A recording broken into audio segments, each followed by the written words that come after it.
Fresh out the oven, it's Cinema Bums. I'm Wade. And I'm Emmett. Cinema Bums is a podcast where we watch through every single movie in popular film franchises, one each week, to try and track how the storytelling changes over time. Today, we are continuing our listener-submitted and selected mini-series. Won't you take it to Waititi Town?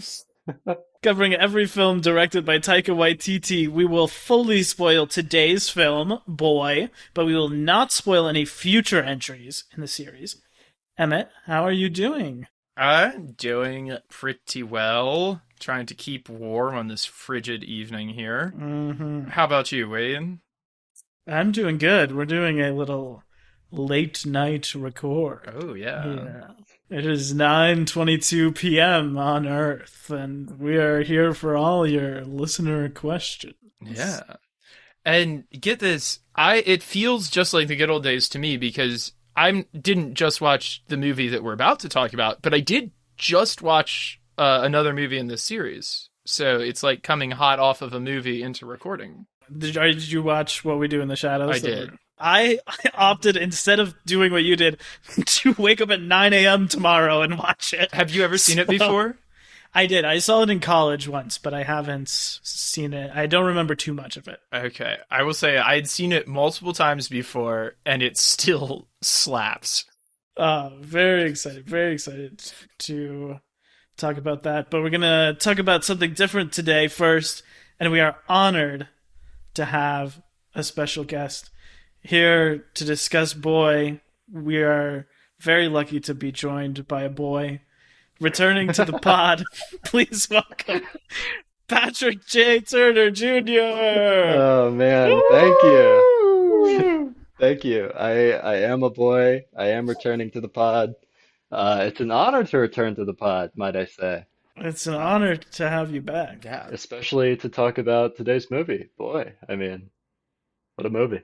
As a boy, how did you feel that Boy captured your experiences? I can't speak for being a boy in 1984 in New Zealand, but I think that the themes of sort of boyhood and fatherhood were pretty fun to watch. I'd say I'm usually a sucker for those sorts of coming of age sort of drama movies in general. Well, don't say the word boyhood too loud around Emmett, or 20 minutes of our runtime will be eaten up. Richard Linklater's a hack. That's all I have to say. Okay, so we've been asking guests, this is obviously, Taika Waititi was the winner of Bumtober. We've been asking guests if they were voting for Taika, but Patrick, you were the leader of the Air Bud army, or at least one of the leaders. There was a rogue faction of the Air Bud army, I will say. But as disappointed as I was to see my children drop out of the race, pretty happy with the conclusion. I did vote for Taika over Shrek. Big fan of all of his work, I would say. So. Well, we appreciate you being here. I said, whoever wins, we have to have Patrick on to unite the fan base. Oh, yeah. This is our real conciliatory moment. Uh-huh. Yeah. Even though there was a lot of talk about, box stuffing, ballot box stuffing, etc. There were a lot of holes filled with... Yeah, it turns out there were entire holes filled with votes for Taika Waititi that had never before seen the light of day. I was just referencing the film Holes, which also somehow made it to the final four from far. How did that? I mean, I think we should go back and look at look at that. I think Holes is an all-time classic. I think the votes probably speak for themselves on that one. Yeah. I don't want to get too deep down the voter fraud angle here. So you've seen, Patrick, you've seen Taika's stuff before. I mean, what's your experience with his work? I guess my first introduction to his work would have been Thor Ragnarok.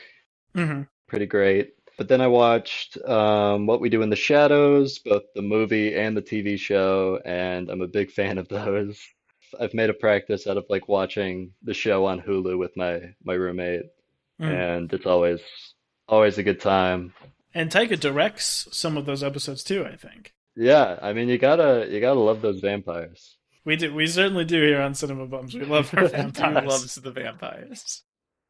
I have been trying to get Wade to cover Gary Oldman's Dracula 2000 forever. I've never even heard of this until this moment. But okay. Had you seen Boy before, or was it first time watch for this episode? I had not seen Boy before, but I was pleasantly surprised, I have to say. What about you, Emmett? First time watch on Boy? Yeah, it was a first time watch. And I feel like this is one of those movies that like friends of mine were talking about in college because it came out like I think right before I would have been in school. And so like I feel like a lot of the film students were like, "Oh yeah, have you ever heard of this guy Taika Waititi? He's got this great movie, Boy. We should watch it." And I was like, "Nah, sounds boring." And how wrong I was. So this, really makes you think. Let's dig into this movie like Taika digging all those holes in the backyard, searching for money, and started off with Flopper Bob and some general thoughts about this film before we get too deep in the weeds. Patrick, Flopper Bob on Boy. I gotta say it was a pretty solid bop. I went into it knowing pretty much nothing other than it was a Taika Waititi movie. And I was pretty impressed. It was cool to see like his style had been like so well defined even in like one of his earlier works. So I had a good time with it, yeah. Emmett, Flopper Bob. I'm gonna say totally 100%. It's a bop. Can't wait to dive into all the things that I love about it. First impressions is just it's great. You said it was sad, and it was sort of sad, but it was there was something else to it. I think when you said achingly sad, I think that hit it on the head. There's something about it that is like pulling at you. One of Wade's favorite things to track in movies is like the stories going on in the background. And I feel like this movie is thick with those. Definitely. Which always like helps bring a sense of, even when there's like goofy, wacky stuff going on, it brings a sense of realism because you believe that all of those people have full emotional lives going on off the side of the screen. Yeah. Wait, Flopper Bop. Bop for me. I loved this movie. I thought it was so good. Yeah, it did make me really sad, to be honest. It like ruined my whole evening. Kind of when I saw it, but I thought it was so good. It just like specifically this type of stuff. This is not poverty porn, but like specifically movies kind of about just like poor families, just like very realistically trying to make things work. Like that always like really like makes me so sad. Very Christmas shoes-y, that sort of way. So yeah, like a lot of it was just really tough, but I do really love it, and I feel like I thought that it was much better than I've heard it really being talked about. Like, I felt like this was sort of like a big play for Taika, especially kind of thinking about this as his second movie, both in terms of what Patrick is talking about, that like a lot of staples of his future work is here, but also like considering how different this movie is from Eagle versus Shark. Well, it is kind of similar to this movie. There's similarities that are like, it's episodic. Both these films are like kind of just a bunch of different scenes that add up to telling a story, but don't necessarily feel like it's not propelled by plot as you're watching it. And I think that's true in both of those films. The relationship here is a good deal more complex. Yeah. And like more interesting. So there's that. But also those like weird little animations that are all throughout Eagle versus Shark that come back in this in all sorts of wonderful ways. Those are also in Two Cars, One Night. Oh, yeah. And all three of these, like not the same specific style. Yeah. But he has those like motion lines in that, which are kind of similar to like the stop motion apple in Eagle versus Shark and the like drawings that he has in this. Yeah. Did you get? I really thought for most of this movie, maybe from seeing his later work, that it was going to end with Rocky really having powers. The first scene where they like introduce like Rocky, showing him like missing the bus and then like him like holding out his hand trying to blow up the bus, and then the drawing sequence of like the bus exploding and catching on fire, it was that caught me so off guard and sort of set the tone for like the rest of the movie. I felt like sort of like fun comedic thing, but like also subtly like, oh, that there's something deeper there that they sort of get into later in the movie. But Mhm. that was probably one of my favorite bits in the whole thing. Yeah, you talked about Eagle versus Shark also. I don't know. I feel like that movie is much more going for comedy than this movie. Mm-hmm. And then it has a little bit of like a sadness, weirdness in there too that just kind of like makes you think a little bit more. Mm-hmm. This movie, I think, is telling an actual story and then is sort of like coding that with humor all the way through Yeah. to sort of make it more bearable. Yes, I would definitely agree with that. They're like, this is not structurally a comedy in the way that Eagle versus Shark is a sad movie that is structurally a comedy. This is, I don't know. I mean, like, it's a coming A of sad age movie that is very funny. a sad movie that is very funny, a coming of age story, a tragic coming of age story that's very funny. Maybe, I don't know. Yeah, there's something to be got at though in this, both the similarities and differences like that this shares with Eagle versus Shark, I think. And I think it's interesting too that they almost rip off Two Cars One Night in that one scene in this movie. It's like a more than a nod to that film.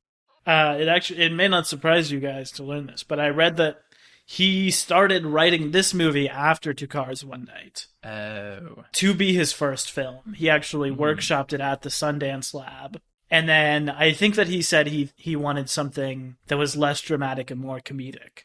So he like put it aside and then started working on Eagle versus Shark to do first and pick this back up after. That's interesting. You can definitely see the similarities.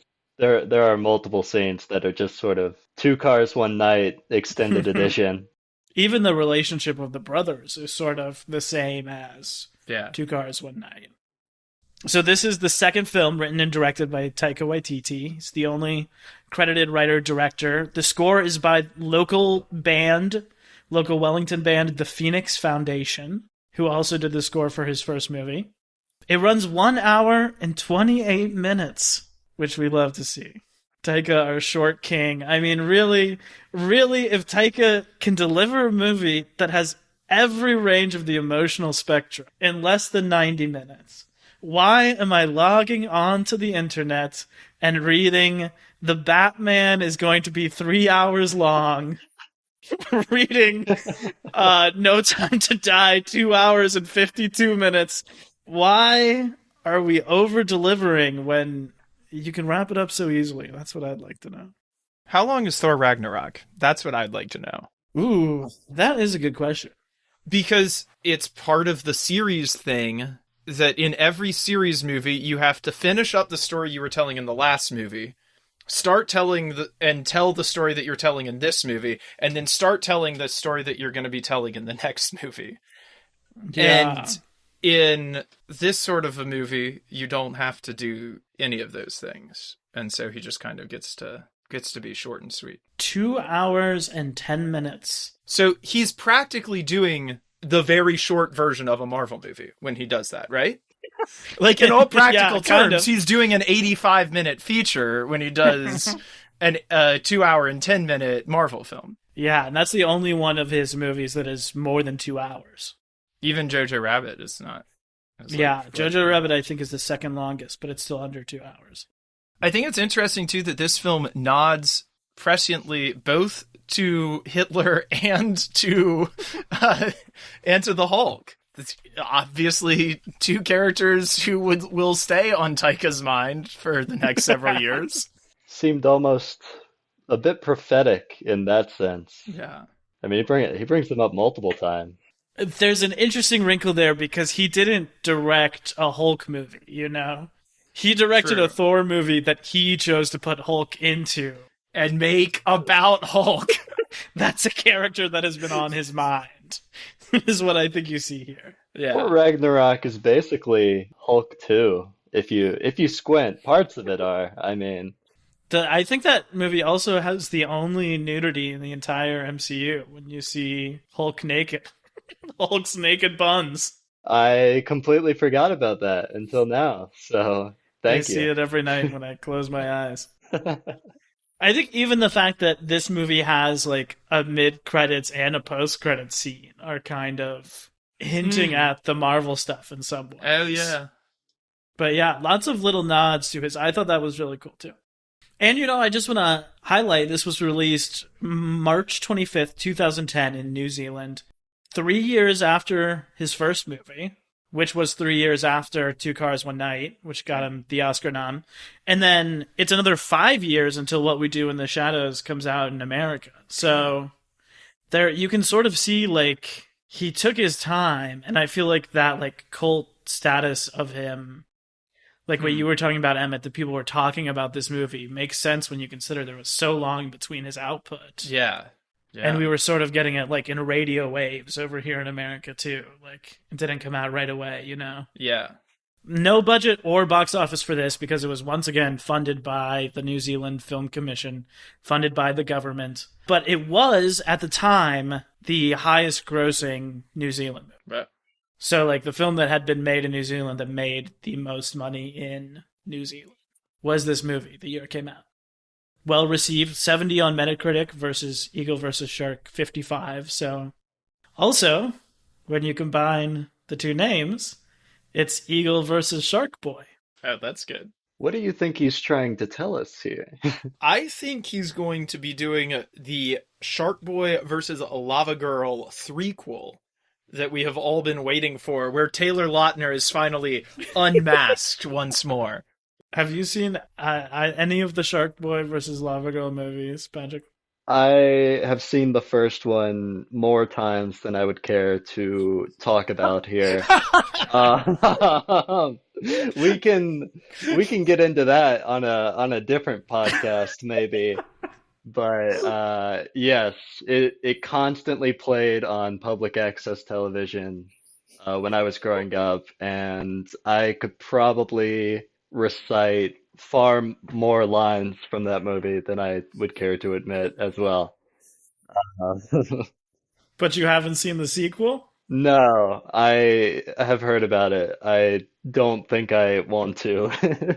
The only line I can currently remember from that film is Taylor Lautner saying, "She needs to cool off." I can remember a bunch from like the bully character. I can remember a bunch from the teacher, played by George Lopez. Yes. That and Spy Kids. I know far too much about both of those movies. Yeah, Spy Kids and Spy Kids 3D Game Over. Those are the two that I know super well. I feel like I only watched the second one once. It was a little scary to me. Was it the second one that had all the thumb people in it? That's Or the was that first, first one. The second one is like Dinosaur Island. Oh man. I was always scared of the thumb people growing up. Like Yeah. they freaked me out. They still do. Has anyone here seen Thumb Wars? No. What? Is that Never mind. is that a movie? I don't want to talk anymore about it. Okay.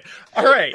Getting back Yeah, on. what's the plot? What's the plot of this movie, Evan? Okay, young boy named conveniently Boy has grown up being raised by his grandmother and his aunt because his mom died giving birth to his little brother, Rocky, who we also love.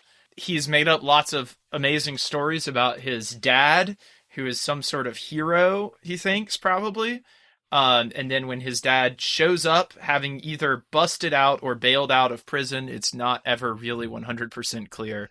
He comes home and is just kind of a mess, is like kind of a loser, basically wreaks havoc on their life, which was maybe not the best, but at least had like some sense of working normalcy to it. A classic story of like disillusionment and growing up and learning to see your hero, specifically your dad, as, the flawed person that he is. Well, he says in the opening moments that his two heroes are his absentee dad and Michael Jackson. Yeah. So you're like, this kid is in for a lifetime of disappointment. Yeah, right. Like, that is just setting up a tragic flaw immediately. Yeah. All of his moves are so much fun. Like, all the dancing in this is so incredible. Mhm. Yes, he is being set up for a lifetime of unfortunate revelations. And I'm not going to get too much into the whole, like, overart, because as I said, it is very episodic, and so, like, it's just a million different little things happen. But basically, the dad is coming back because there's some money that he buried in a field a long time ago, probably gotten some illegal or immoral way, but who's to say? That he buried in the field, and he's come back and he's digging for it the whole time, trying to get it. One day, boy digs it up when his dad's not there. He takes it back and is going to give it instead, it looks like, either to his grandmama or his aunt. When the family goat eats it, the goat is later killed in a tragic car accident. By the dad. Driving drunk home from a party with everybody in the car. The boy tells his dad that he found the money, but they all got eaten up by the goat. His dad, like, smacks him around. No, he smacks his dad around. Oh yeah, that's the scene big where climax. the climax is when he's smacking he smacks his dad around after his dad's friends have, like, run off with the car and all the drugs and everything, and his dad is just, like, a complete, mess at the end, and he's like slaps his dad around, and then at the end it's him and his dad and his little brother at their mother's grave. What is the dad saying? He's saying some story or something? Because what was, like, the most striking to me about all of that, like, the whole ending, is there's this other arc going on where his younger brother is, like, not the reason that his mom died, but his mom died in childbirth, giving birth to his younger brother. And so his younger brother, like, feels guilt about that in some strange way. He, like, thinks he has powers, thinks he killed his mom.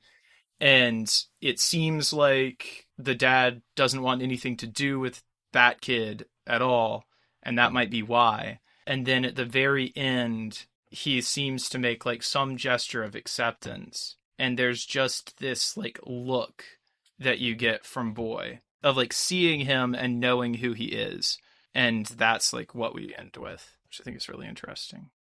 The other revelation before that is that Boy also thinks that that's the reason the dad left. And then you find out he, like, accurately remembers that the dad was not even there at the childbirth. That, like, the dad had kind of already pieced out. Right. And that all of his memories are, like, false things that he had made up. And that's when he's, like, smacking his dad around and stuff.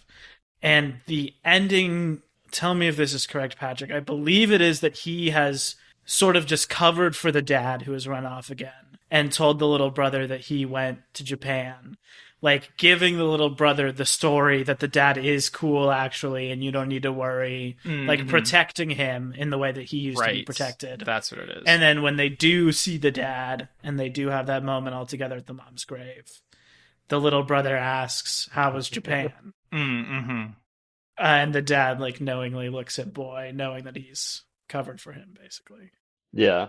About halfway through the movie, it's, like, made known to the audience that they've been lying to Rocky. Like, Boy told Rocky, "Hey, you got powers, and that's why mom died." That's not, like, yeah. Instead of, like, telling him the harsh truth of it, he, told him a story, basically. And so that subplot has been carried through all the way to the end of the movie. It's a great sort of depiction of the relationship not only between the boy and his brother, but also between, the boy and his dad and the brother and his dad, and just how little Rocky actually knows, and sort of how Boy has also been keeping himself in sort of the living a lie to sort of make things better. Yeah, I feel like there's definitely a lot in this movie about, like, the cycles of abuse and, like, sort of the way the dad treats Boy ending up becoming, like, the way the boy treats everyone around him.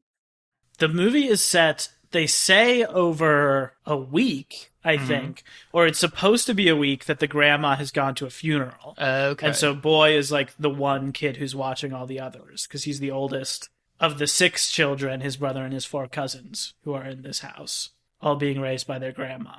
But it feels more like several months, at least to me. It feels like a whole. Yeah, it feels. It feels like a summer almost. Yeah, a summer. Yeah. When the grandma comes back at the end, it sort of like clicked with me, like, oh, it's only been like a week or something. Yeah.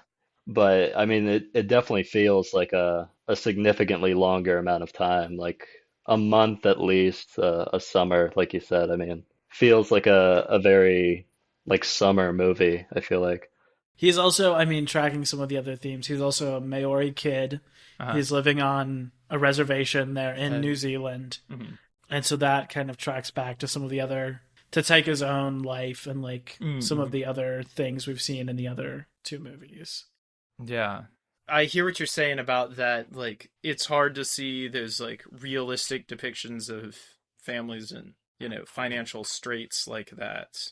Or it's just like kind of, it's sad. It has some sort of like resonance. I also think that like the whole coastal ennui thing, I was definitely on board with, and like like the longing looks out over the ocean, like always like being out on the edge of the world like that. I was struck by that a couple of times.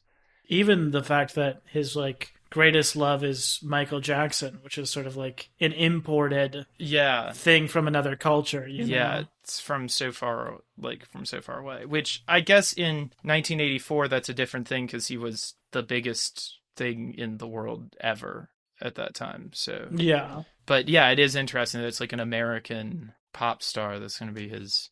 Yeah, I feel like that's kind of there in Eagle versus Shark too, where they're like doing all the quotes from the Terminator and like there's just a lot of American pop culture references, especially considering these 2 were like New Zealand funded, weren't Hollywood movies, were planning to come to America, right, like for the culture, by the culture. There's a lot of like references to all kinds of American stuff. That's interesting. I know the dad mentions he's seen like E.T. 10 times. Mm-hmm. Yeah. As like a point of bragging. Yeah, and the movie opens with a quote from E.T. as well. Written out. And how does he describe the plot of E.T.? I think he says Space Kid. About Space Kid. Something like that. Also, like, their accents are incredible. It's just kind of wonderful to let it wash over you and try and make sense of what they're saying. Yeah, what about his 2 mates? How did you feel about those guys? Because the dad claims to be in a gang, which is really just like that he has made jackets for him and his 2 friends called the Crazy Horses. Well, one of his... Wait a minute. Isn't in 2 Cars One Night, when they ask what the book is about, he says, Crazy Horse? Yeah. It goes deep.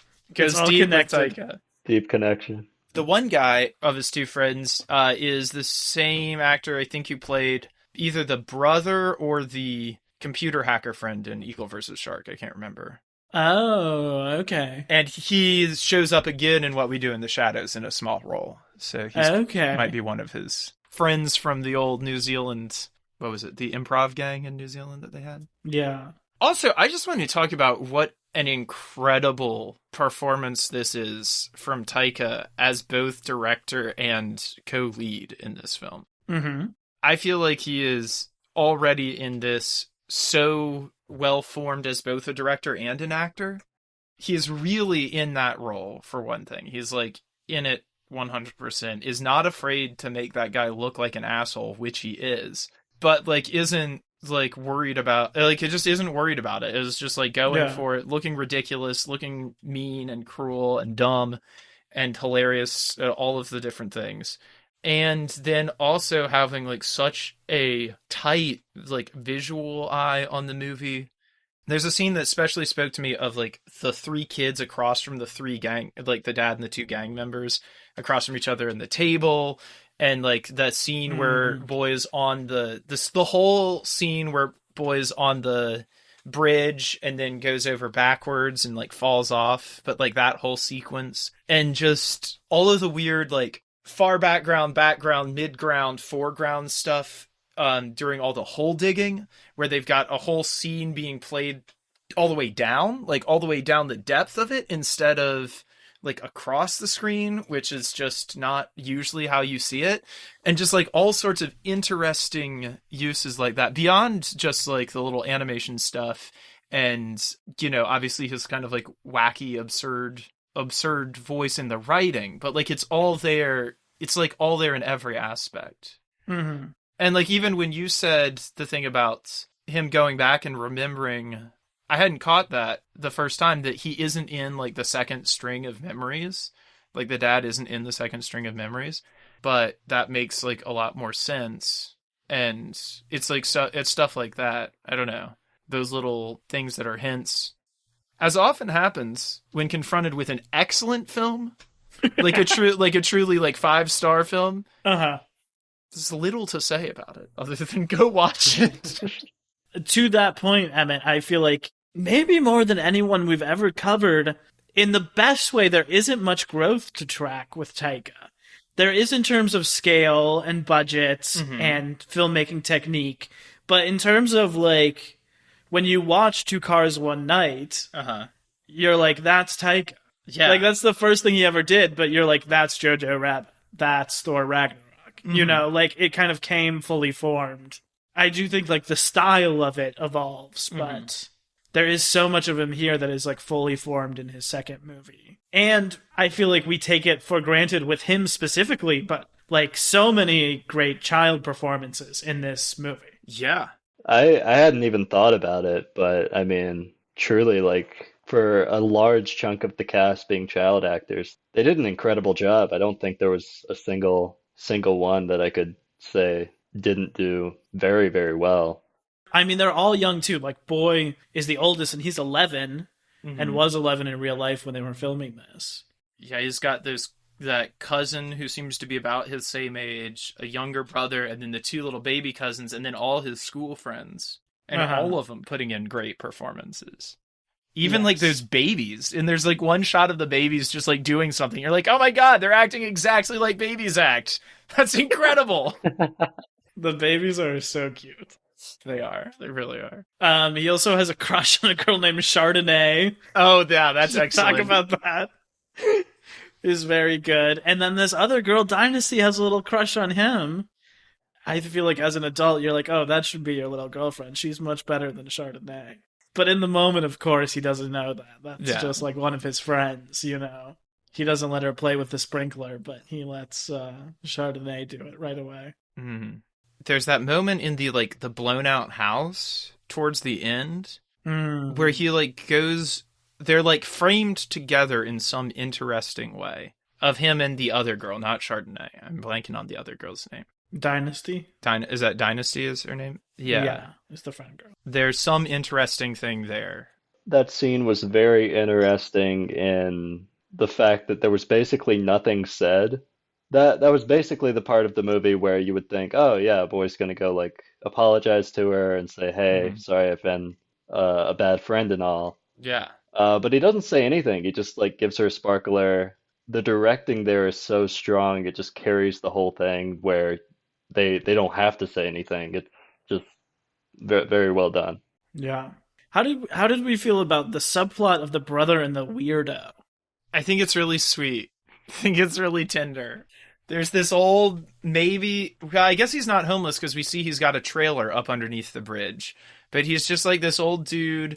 The 2 kids both say he's mental. He might have some sort of mental disability. But he just seems like a nice kind of strange guy who lives down by the river and doesn't want anything to do with anyone else except maybe these boys who he just kind of puts up with. It was very cute seeing them interact and seeing Rocky be like, hey, sorry, my powers might have messed with you there. The guy down by the river just being like, yeah, cool. I think one of the best parts in the whole movie is when Rocky is screaming in the mirror and the house, like in the little animation, the house like blows up and he like is too big for the house. And then it just cuts back to him screaming in the mirror. I think that's really taking that powers metaphor, using it all the way, bringing that whole image full circle, I feel like, in a cool way. Also, just on my own personal little thing that I love to track through these films. In Themes of the Ogre Father, which, like, obviously, like, he's a bad dad. Like, what do you expect? But there's a part, he's got a throne where there's literal antlers, like, coming out of his head, like he's the devil or something. And that's pretty cool. And we see both him and the son sit in it. Something interesting about that, like inherited evil. Yeah, I feel like there is a lot of, like, generational inherited stuff. I mean, we talked sort of about, like, it being passed on, how Boy is treated by his father. But I think there's also an element, too, of, like, you become what you are pretending to be if you do it long enough. Because I feel like you can really tell with Boy, again, going back to how good of a performance this kid gives, that, like, at the beginning when he is acting like his dad, when he is, like, smoking and wearing a jacket and telling the other kids he's not going to cook them dinner and stuff like that, that he is, like, kind of pretending. Like, he isn't actually, like, a cold, hard dude. Yeah. You know? He's still the sweet kid, but he is, like, trying to be like that because that's who he looks up to. And then you kind of see him actually become like that over the course of the movie and, like, wake up to that towards the end and try and go back to, like, the very sweet caretaker presence he had before. And I feel like that's an element of this movie. Like, if you just pretend to be something for long enough, like, you will become it. Or everyone will treat you like it. So Yeah. I did really enjoy, I mean, all of the scenes with Boy sort of taking care of his siblings and making dinner for them were all so sweet. Just like them all sitting at the dinner table together. There's a shift in the middle of the movie where he's, like, acting more like his dad, and he throws together a meal of bread and milk, like, poured over it. It's like milk powder, right? Yeah. And then they stir it.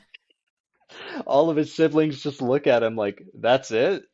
And I think that sort of contrast was both, like, sort of funny and sad at the same time. It was really sweet seeing him, like, look out for his family, and I enjoyed it.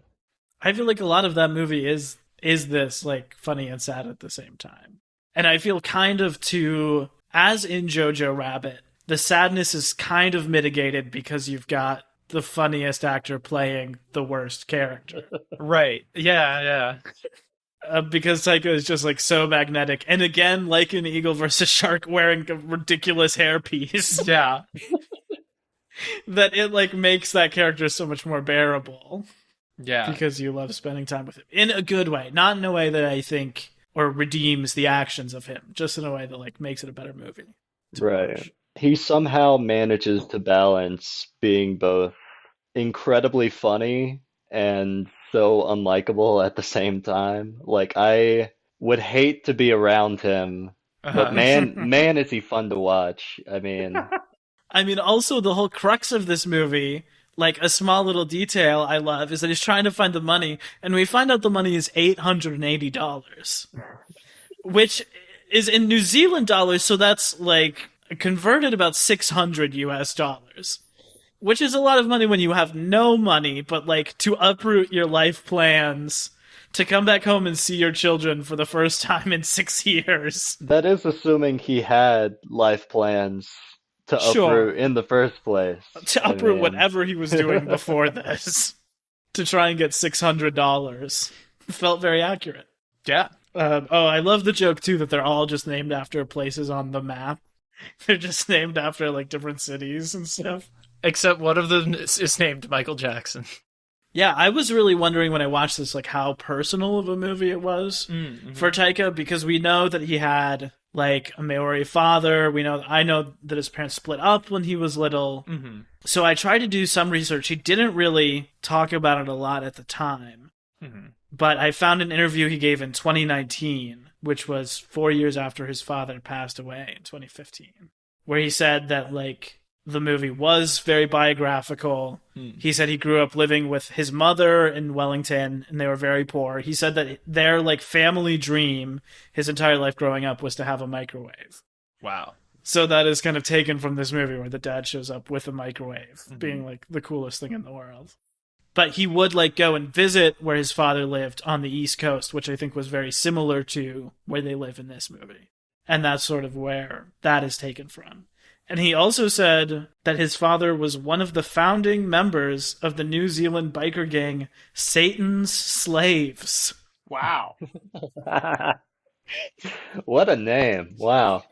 So I don't know how they compare to the Crazy Horses, but that clearly is like a direct inspiration for him. Yeah. But also, I know that his dad was an artist, was like a visual artist, and that's what Taika started doing too.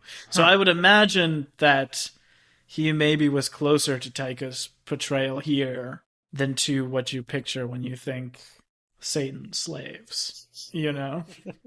Even without knowing the background, it felt like a very deeply personal and like intimate movie, just in how it's shot. Like you see a sort of deep reverence for the land and sort of the wide shots, just like beautiful like mountains and coastline, and then these like sort of tight like close-up shots of just them all in the house together. It feels very personal to watch, and I think that gives it a lot of power to the viewer. I really love, and this is also in that sequence that I talked about earlier, but there is a rendition of Amazing Grace in Maori, right? Is that what it's in? In some way that like kind of, I don't know, it is an encapsulation of a lot of the things that this movie is doing. It's familiar and it has this distancing thing, and it is comforting, but you don't know where you are. You're like, and it's like maybe it's a little sad, and it's I don't know. Yeah, I thought that just really struck me. Yeah, and then sort of the mirror of that is over the credits. To the style of Michael Jackson's Thriller, they do a Maori haka dance. Like the entire cast does that, which is so incredible. So cool.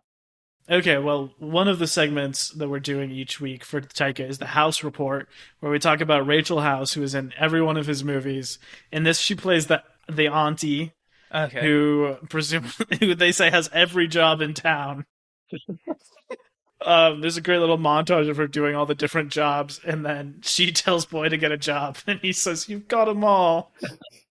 And I want to point out that in the credits, I read that she was one of 2 acting coaches on this movie. And I think that she worked with the kids a lot in terms of getting them, like coaching them into how to act on screen. So I really loved what little we got to see of her. I mean, the little bit of Boy asking for a ice block and then her just holding up the sign that says no, that got me every time. Not a very constant presence, but whenever she's on screen, she's pretty great. I thought she was funny. I love the part, like you said, Patrick, where when he comes in after he's found the money and he's like, "Well, I'm gonna have all of this." She says, $5 in Monopoly money or in real life? Funniest joke? Did anyone have a favorite joke in the movie? I really love the moment where Boy goes, "It's a haircut. It's called style." Talking about the tragic haircut that he's gotten from his father, defending it. I mean, this is another one of those things where it's funny, but it's sad. They're like all playing soldiers, and it's like the one time where they seem like they're actually having a fun, good time together.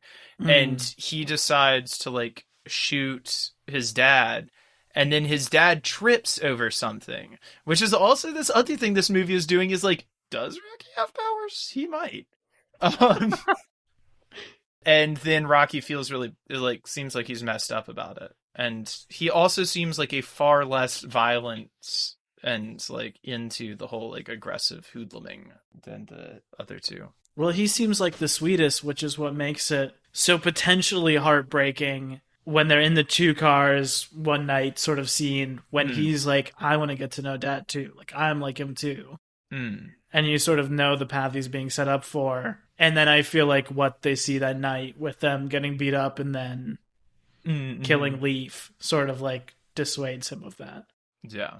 Taika Waititi, I mean, he has so many great just one-lines in this movie. I mean, I mentioned earlier, he's seen Thriller 10 times. He has so many just fun things that he just says and then does not follow up on that I thought made the character pretty fun to watch.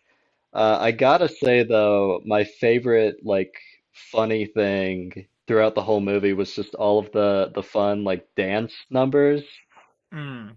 My Hmm. favorite had to be the one where they're getting into the bar fight, and Boy is like imagining it as this like elaborate like dance choreographed thing, and then he like snaps out of it, and it's just him getting beat up by these guys, and I don't know, the dichotomy of that like really caught me off guard. It was pretty funny. Yeah. Yeah, something else along with that is I feel like the editing in this movie is really good. Mm. For the comedic stuff, but also for like how beautiful this film is. Like there are so many times it will just cut to like a character in a field or like out on the coast and you just see like a few flashes of like quiet moments with them and then you go back and not in a way that it's like Emmett was saying that it's tracking like an emotional or a plot through line. Like just in a way that you like really immerses you in the whole thing, I feel like. Yeah. MVP. MVP, most valuable character other than the protagonist. I am going to take both Boy and his father, Little Shogun and Shogun, off of the table for this. But other than them, who's our favorite character? Patrick, you get first pick. I mean, I gotta go with Rocky. I loved seeing his character. I think that all of the thematic stuff, like his sort of subplot underneath Boy's like main plot, was so interesting and compelling in like a very subtle way. Just revealing like, oh, hey, his brother like lied to him about him having powers to protect him from the truth. I thought that was like a subtle thing that was just like really nice to watch. And his character is also like very funny and sad at the same time. I feel like he hits on really sort of the heart of what this movie is in a lot of ways. All of that stuff felt very Life is Strange to me. Like the brother dynamics, the like supernatural element. Hmm. Emmett MVP. I'm gonna give it to the old weird guy who lives down by the river, who I think is really fun in every scene that he's in, and has some sweet words of wisdom. Is I think like a better Mm-hmm. father figure to Rocky than the dad ever is, and like that's what struck me in those scenes with them. There's also something like all of those other kids are also just like running around and like cutting Yeah. up and doing crazy. Like everyone, it's like, well, I mean, and there's even the comment about it is like the other kid's dad is in the same jail cell as his dad or Yeah. was at some point. And it's Uh-huh. like a lot of like it seems like a lot of these kids are kind of feral and just run around and do their own thing. Mm-hmm. I think that's a very fun and exciting way to grow up when you're a kid. Like, it's not until maybe like you look back on it that you're like, there were like some things that you missed out on from that. But yeah, which I think adds to like that summery feeling of it too. Mm-hmm. Freedom. Yeah, like Rachel House doesn't have a husband. There's no grandpa with the nanny. Yeah. Even like the one other father figure, if you can call that other than the weirdo, is like the one good teacher who talks to him in the Yeah. hall, tells him he has potential, but then he even leaves like once the time on the clock is 2:30 or whatever. Mm-hmm. He's like, can't stay any longer. Gotta go. Yeah. As for me, my MVP would be Leaf. Uh, Someone had Leaf all to. day. He Absolutely. was so good.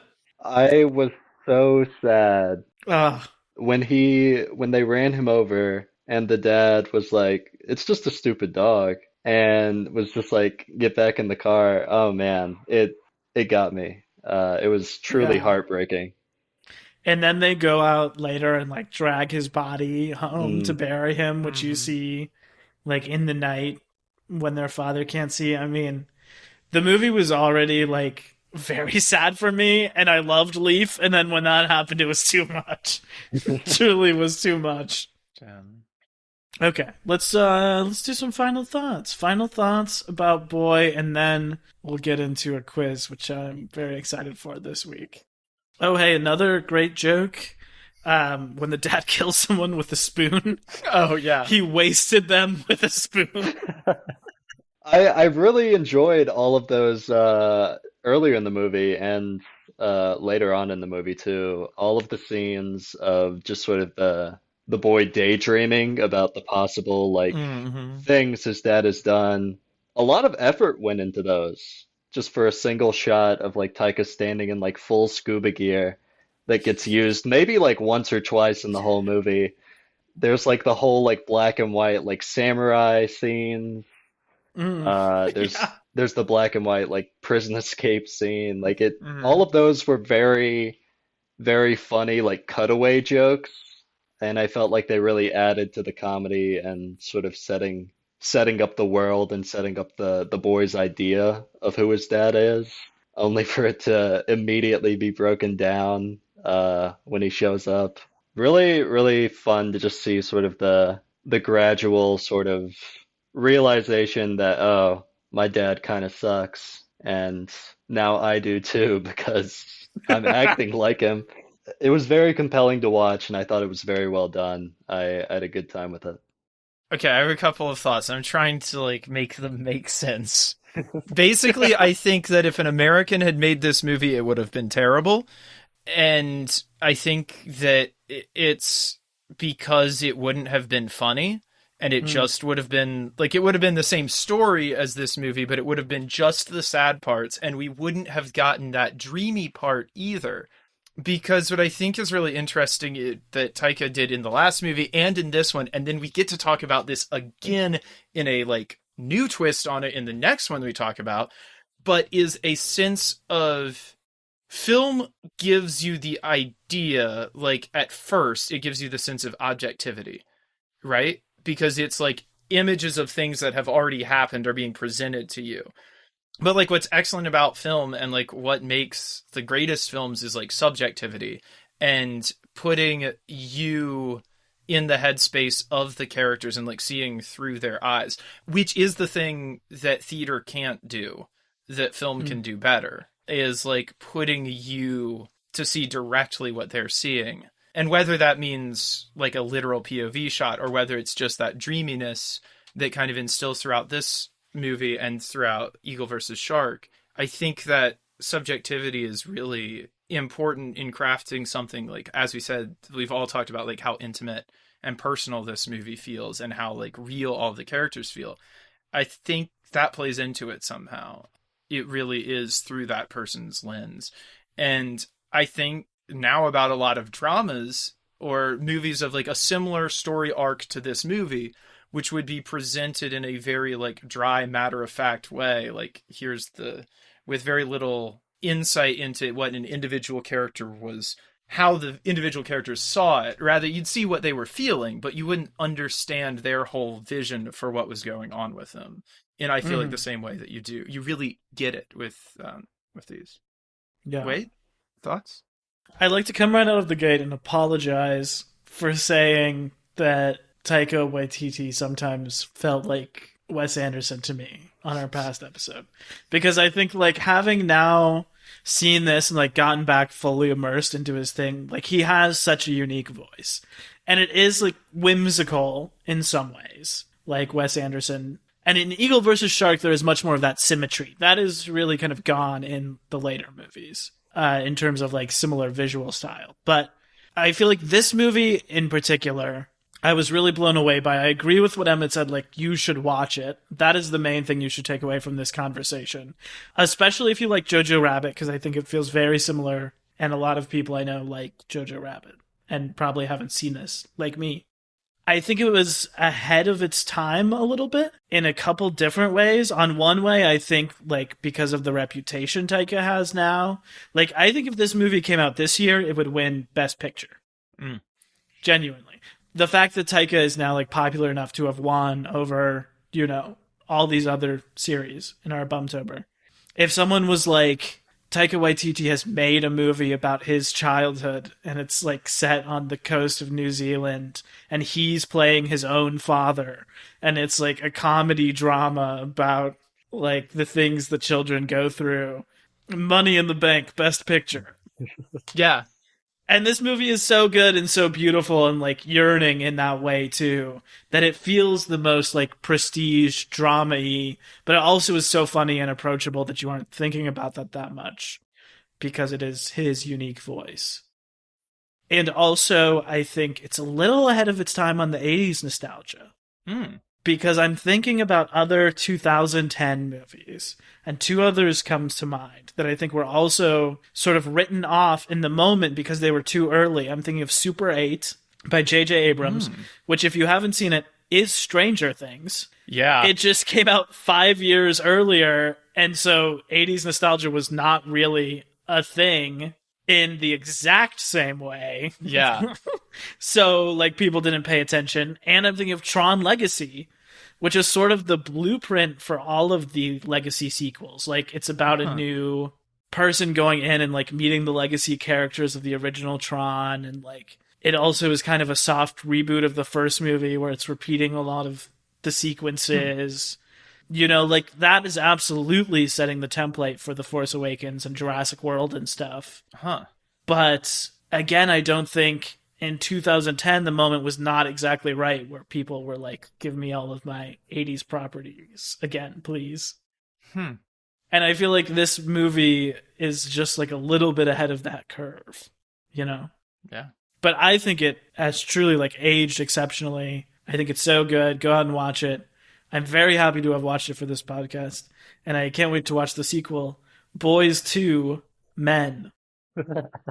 That's incredible. No one said you couldn't make a movie about a boy. Boys, where do they come from? What do they want? Find out tonight. I also just want to say that this movie, you joked about Boyhood earlier, and otherwise I wouldn't even have brought it up. But if you have seen Boyhood and you want to know why I hate Boyhood, just watch this movie and you'll understand. Because this is a good movie. Well, speaking of boy movies, it is time for our quiz, our favorite part of each and every episode. Oh, man. The quiz game, Bums the Word, where I have a list of movies that I'm going to give hints about, try to get you to guess.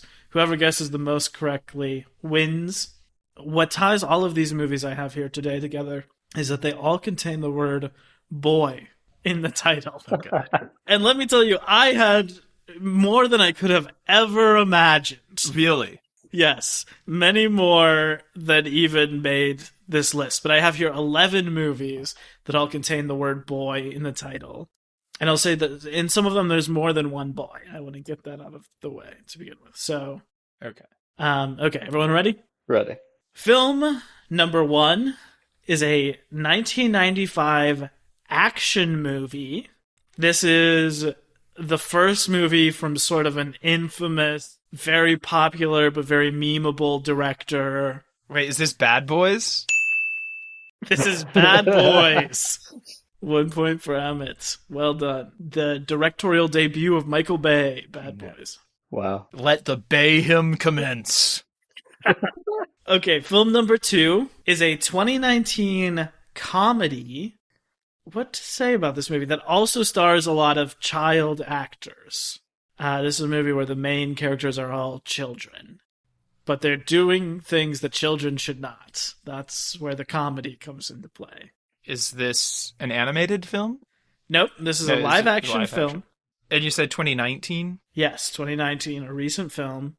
This is very much like kind of a raunchy, rowdy comedy that stars little children. And like that's kind of the joke, is that they're innocent kids getting into like a little bit of a crazy world. All right, I'm just going out on a limb here. Is it called Boys Night? No.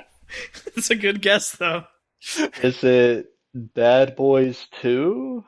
No, but it is related to the title Bad Boys in some sort of way. Interesting. You're a bad boy, Charlie Brown. No. These boys, they're not bad. Good boys? It's Good Boys. Is it really? No way. Yes. Oh, Yeah, you man. guys, I remember this trailer coming out. I don't know if you guys saw this or anything. It's with Jacob Tremblay and 2 other kids, and they like I think they somehow end up with like a brick of cocaine or something. It's like three middle schoolers. Oh, I do feel like I remember seeing one R-rated preview for this in like some movie.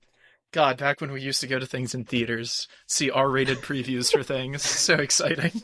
I feel like the wires in my brain associated with this movie and like Bad Grandpa. I know there were like Oh yeah. two like Mhm. raunchy comedies that came out in 2019, and I just Uh-huh. associate them together. Yeah. Okay, so now we know boys can be bad and they can be good. And we'll have to find out what else they are with the rest of the quiz. Film number 3. This is a 1987 teen film, I'm going to say. Listed here as a horror film. But I don't think that's exactly accurate. I would call it a teen film. This is sort of a seminal movie for our parents' generation. In terms of basically having like a ton of hot young teen stars in it and introducing them to like some horror concepts because they want to see those kids in movies. Does it have Chief Keef in it? By whomst I mean Kiefer Sutherland. It does. It does indeed. Is it The Lost Boys? It is. That is 3 points. Damn it. Still anyone's game. I really didn't know that Kiefer Sutherland had done anything other than 24, but here he is as A young, hot punk vampire. Unbelievable. Yeah, and have you seen that movie, Emma? I just watched it like sometime in the past couple months. Oh, okay. Thoroughly enjoyable. I think you would really like it. It has both of the Coreys in it. It has both Corey Feldman and Corey Haim. How could it be better? Wow. Okay, movie number 4. This is a thriller from 2015. I think it's fair to say that this is an erotic thriller, the rare resurgence of the erotic thriller. It stars a major A-list pop star as the lead. Would it be in reference to Judy Garland's classic song, The Boy Next Door? It is The Boy Next Door, starring Jennifer Lopez.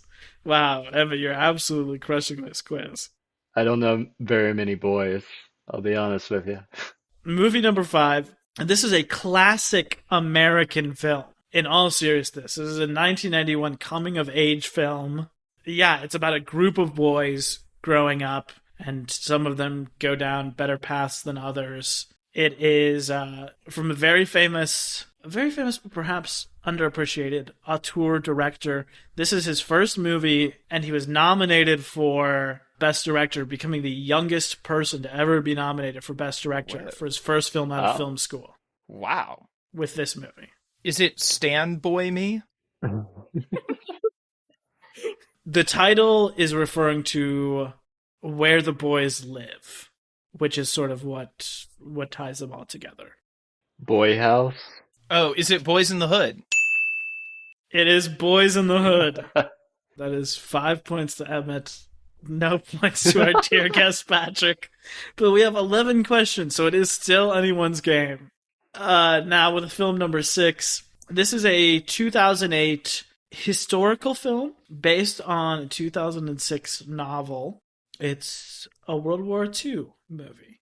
And in fact, I'm just reading that the lead is played by Asa Butterfield of Sex Education, who I love in that show and did not realize that he was in this when I watched this as a little kid when it came out. This is sort of about two kids on different sides of a conflict in World War II.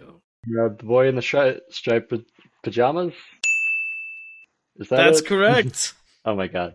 1 Wow. point to Patrick. It is indeed The Boy in the Striped Pajamas. Well done. Anyone seen that one? Remember watching it with my mom and being very, very sad. You know, who was like, hey, let's make a World War II movie for kids? I mean, Taika Waititi Oh, later. yeah. Truly. Film number 7. This is a 2009 superhero film. That is what this is saying. Superhero film is fair, but don't get misled by that. But this is a very popular character, and this is an animated film about this character. Is it Excelsior, boy wonder. No, this is a character to whom I have been accused of taking some fashion inspiration from before, which Is I it- will not confirm or deny. Is it Hellboy? Um,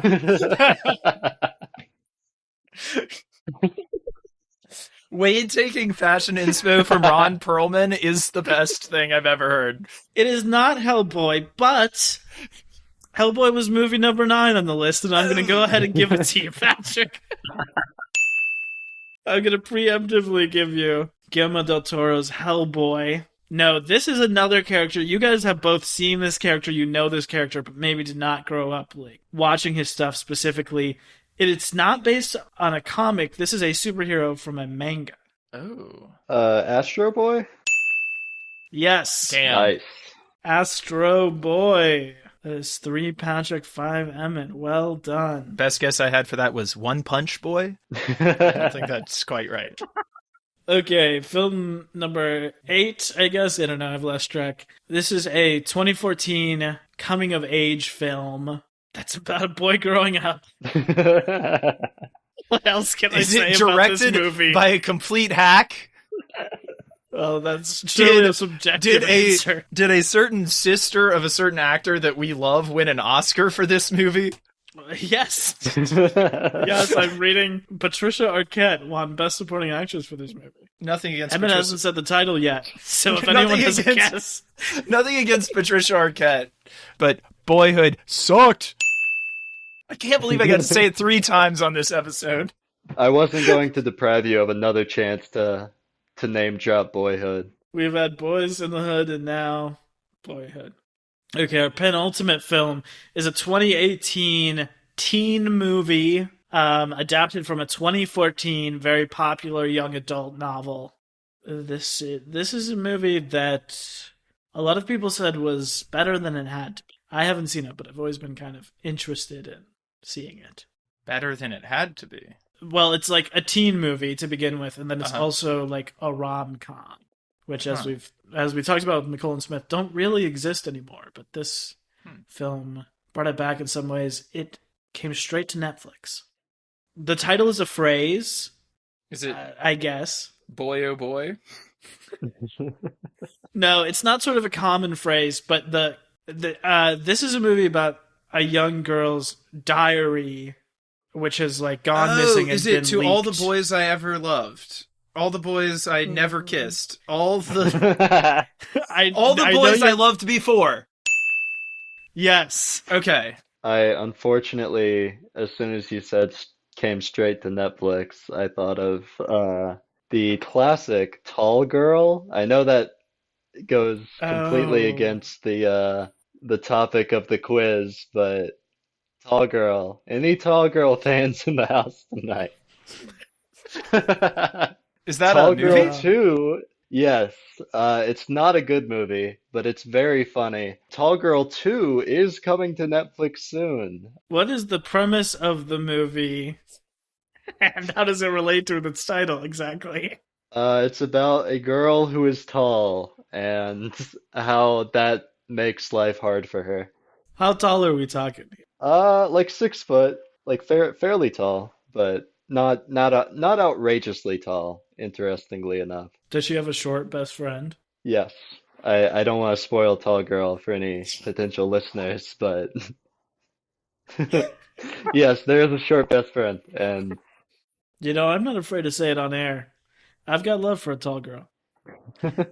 Tall girls, there's nothing wrong with you. That's what I'd like to say. Okay, our final film in this quiz. 2011 action film, playing in a lot of different genres. But action film, it's from a very populist director, from a director famous for giving the people what they want. It stars some like huge classic all-timer action movie stars in it. I want to say that this is another movie that I think was a little bit ahead of its time and has just sort of like been lost in the fold. What year did you say again? 2011. I can't really say the premise of this movie because it's the title. The title is the premise of this movie, but it is basically about one group of people to which all of our heroes belong, fighting another group of people. Or another group of characters. Maybe not people, exactly. That's a little hint. Boys versus... Patrick, come on. Let's get the alley-oop on this thing. Monsters? Yeah, that's pretty close. That title is pretty close. This was like one of the many attempts, or one of a handful of attempts, of creating a second franchise for Daniel Craig while he was in the middle of his Bond reign. And it is very funny that like the only one that takes off is Knives Out. So it is the seminal sci-fi Western classic, Cowboys versus Aliens. Yes, that is correct. Yes, Cowboys and Aliens. Cowboys and Aliens. Maybe if they had just gone the extra mile and called it Cowboys versus Aliens, it would have landed how they wanted. Wow, any fans of Cowboys and Aliens in the house today? I have never seen that movie. I didn't know Daniel Craig was in that. That's crazy. Would it blow your mind if I told you there was a movie directed by Jon Favreau Holy hell! that stars Harrison Ford and Daniel Craig as cowboys who are fighting in the Wild West aliens? I mean, that's exactly what the people want, is it not? So it's The Mandalorian. So he was just like, I know y'all really want The Mandalorian, but I'm gonna wait on that and give you this prototype first. Test the waters. 10 years beforehand. I've got to say, I've been really nostalgic for The Mandalorian lately while watching Boba Fett. Book of Boba Fett, which Absolutely. vacillates between utterly incomprehensible political drama and like also fairly incomprehensible fight sequences. And like, what's the deal with him always taking off his helmet? It's like establishes this huge thing in Mandalorian. And never take off the helmet, mate. And then he's just like, every other scene, he's like, Christ, it's hot in there. Let me have this under the old arm. My roommate and I have remarked the exact same sentiments every week when we sit down to watch the new episode. It's so bad. It's so bad. And I've got to say that the Robert Rodriguez directed Boba Fett episode of The Mandalorian is my favorite episode of The Mandalorian. Like, I have nothing against the man or the character. They've just have whiffed it so completely. I like went back and rewatched that episode because I was feeling nostalgic, and I was like, wow, we really did not give this credit for how good it is compared to all of the Disney Plus Marvel shows, some of which are good, but like it looks just like on a different level, and especially compared to the Book of Boba And Fett. isn't that the same one with the Death Knights coming in too? Yeah. Yeah, the Like, Death Troopers. The Death Troopers coming in and like And all with the temple where Baby Yoda is like floating and stuff. Oh yeah. There's like a timer on the whole thing because Baby Yoda might, or Yeah. like there's a bomb or something. Yeah, that is a great episode of television. There are a lot of crazy cameos in Book of Boba Fett. What's his name? Matt Berry voices Oh yeah. the droid. Big fan of his from What We Do in the Shadows. Yeah, the TV show, right? Yeah. I hope it will get better at some point, but it sure has not yet. It does feel like they kind of like shot themselves in the foot because The Mandalorian is the Boba Fett show you would want. Right. Like, that's the show about like a mysterious Mandalorian bounty hunter who never takes off his helmet, going around and kicking ass. In fact, the only thing we really wanted about Boba Fett was the sequence that they showed us, I think in the first or maybe the second episode, of him like crawling out of the Sarlacc and like doing all the cool stuff with the Tusken Raiders. Like, that's the stuff you want to see, but where he goes after that, honestly, doesn't matter. And you kind of know all of that stuff from The Mandalorian. Like, they spend so long on it. Yeah. But like when he shows up in The Mandalorian, he's wearing Tusken Raider robes. He's got the Tusken Raider stick. Yeah. He's on Tatooine. So you're like, okay, well, he probably crawled out of the sand of the Sarlacc. Yeah. Made friends with some sand people. Yeah. I don't think we needed 4 episodes of like very drawn out flashbacks to tell us basically what we already knew. And the cyberpunk kids, I cannot handle. I simply cannot. Oh, his new crew of people. Oh my god. So I haven't watched the most recent episode yet. Okay. but I might be about to go do that right now, honestly. They're not a big part of it. I'm not into anything that is going on that show right now. Why not? It should be so cool. It's Yeah. like, I'm going to bring Anna back to being a crime lord. I love the idea of the cyberpunk kids, but they are so out of place here. Yeah. They do not feel like they were made for this show. They've got like the squeaky clean Power Rangers Vespas Yeah. that move at 10 miles an hour in the slowest chase of all time.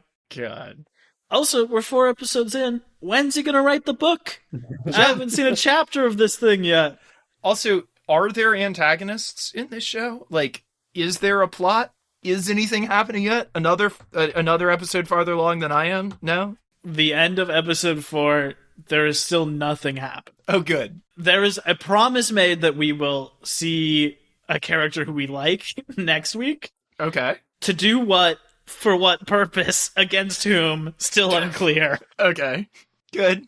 Yeah. What can you do? Patrick, thanks for being here. Yeah. Thanks for Yeah, having me.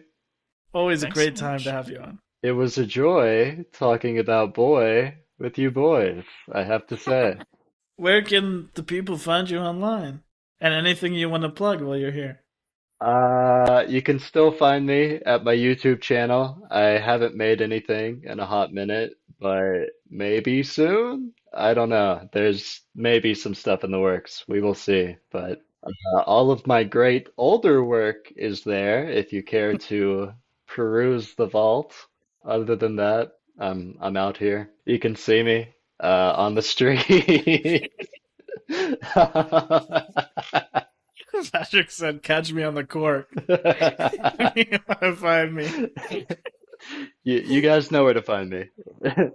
Okay, well, we will be back in 26 weeks with Nope as the year of Nope continues, but next week discussing what we do in the shadows. Very excited for that.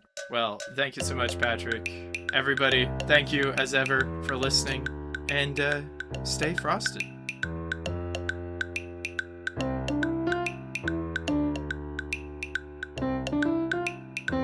Cinema Bums is a production of DKG Podcast. It is created and produced by Emma Temple and me, Wade Lawrence Holloman. I also edit and mix the podcast. Our theme music is by Zane Holloman, who you can find on Bandcamp, and our show art is by Autumn Beckner. Our social media is managed by Laura Bennett. If you like what you hear, please tell all your friends and leave us a 5-star review on Apple Podcasts, the 2 best ways to spread the word about our work. You can also follow us on Instagram at CinemaBums or email us at cinemabumspod@gmail.com. Don't flake on us. We'll be back next week